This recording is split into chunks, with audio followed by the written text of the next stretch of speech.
Hello friends, আমার ভিডিওতে তোমাদের সকলকে ওয়েলকাম জানাচ্ছি।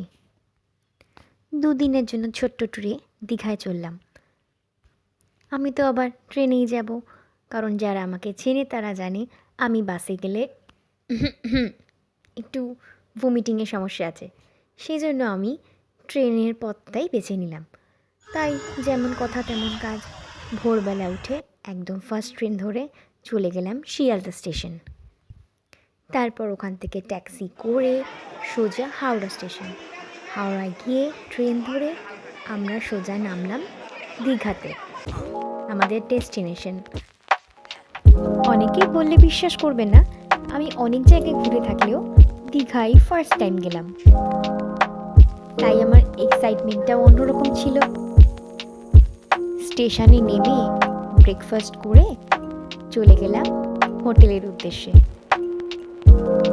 ওখানে গিয়ে বরমাশাইয়ের সাথে একটু ফটোও তুলে নিলাম। তারপর ড্রেস ছেড়ে ফ্রেশ হয়ে আমরা বিচের উদ্দেশ্যে রওনা দিলাম।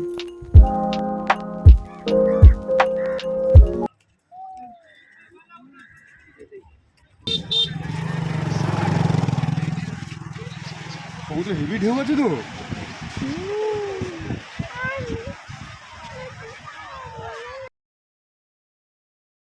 সমুদ্রের ধারে এসেছি, একটু ফটো তুলবো না, এটা কি হয়? তারপর তো চলে গেলাম আবার হোটেলে, কারণ সুইমিং পুলে চান করতে হবে। আমার আবার ছোট্ট ছেলে, সে আবার সুইমিং পুলে নামার জন্য এতটাই আগ্রহী, কি বলবো। তারপর যেই না নেমেছে বুঝেছে সুইমিং পুলের যে কত জ্বালা। এই ঠান্ডায় সুইমিং পুল মানে হাড় হিম করা জল। আমি তো নামিনি, একটু নেমেই আমার হয়ে গেছে। এমনিও সাঁতার জানি না, ডুবে গেলে কেউ তোলার নেই। সেই জন্য আমার বরমশাই সাঁতার কাটছে আরামসে, আমি আর ছেলে মিলে দেখছি বসে। আর কি করব, এই ঠান্ডা জলে নামা, ওরে বাবারে। এই করতে করতে দুপুরে লাঞ্চ করলাম, ছেলেকে খাওয়ালাম। তারপর আমরা বিকেলবেলা এইভাবেই প্রথম দিন কেটে গেল। তারপরের দিন সবাই মিলে ঠিক করলাম উদয়পুর যাব, কারণ উদয়পুর নামটাই শুনেছি, আমি কখনো যাইনি, সেজন্য দেখার এক্সাইটমেন্ট আছে।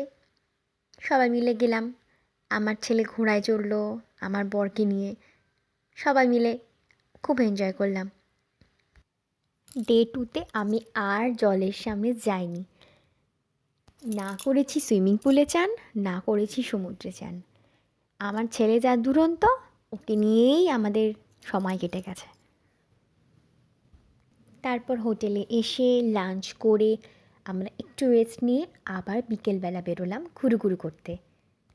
সেই জায়গাটার নাম হলো ঢেউসাগর, নতুন একটা জায়গা, সেটা বানানো হয়েছে, কিন্তু এই জায়গাটায় না গেলে আমি ভীষণ বড় মিস করতাম। এত সুন্দর অ্যাম্বিয়েন্স, এত সুন্দর গেমিং সেকশন, এত সুন্দর লাইটিং, যদি না যেতাম ভীষণ মিস করতাম। এভাবেই সেই দিনটাও কাটিয়ে ফেললাম। ব্যাস, আর কি, পরের দিনকে সকালে train and back to the home. এভাবেই আমি ব্লগটা শেষ করলাম। আশা করি সবার ভালো লেগেছে।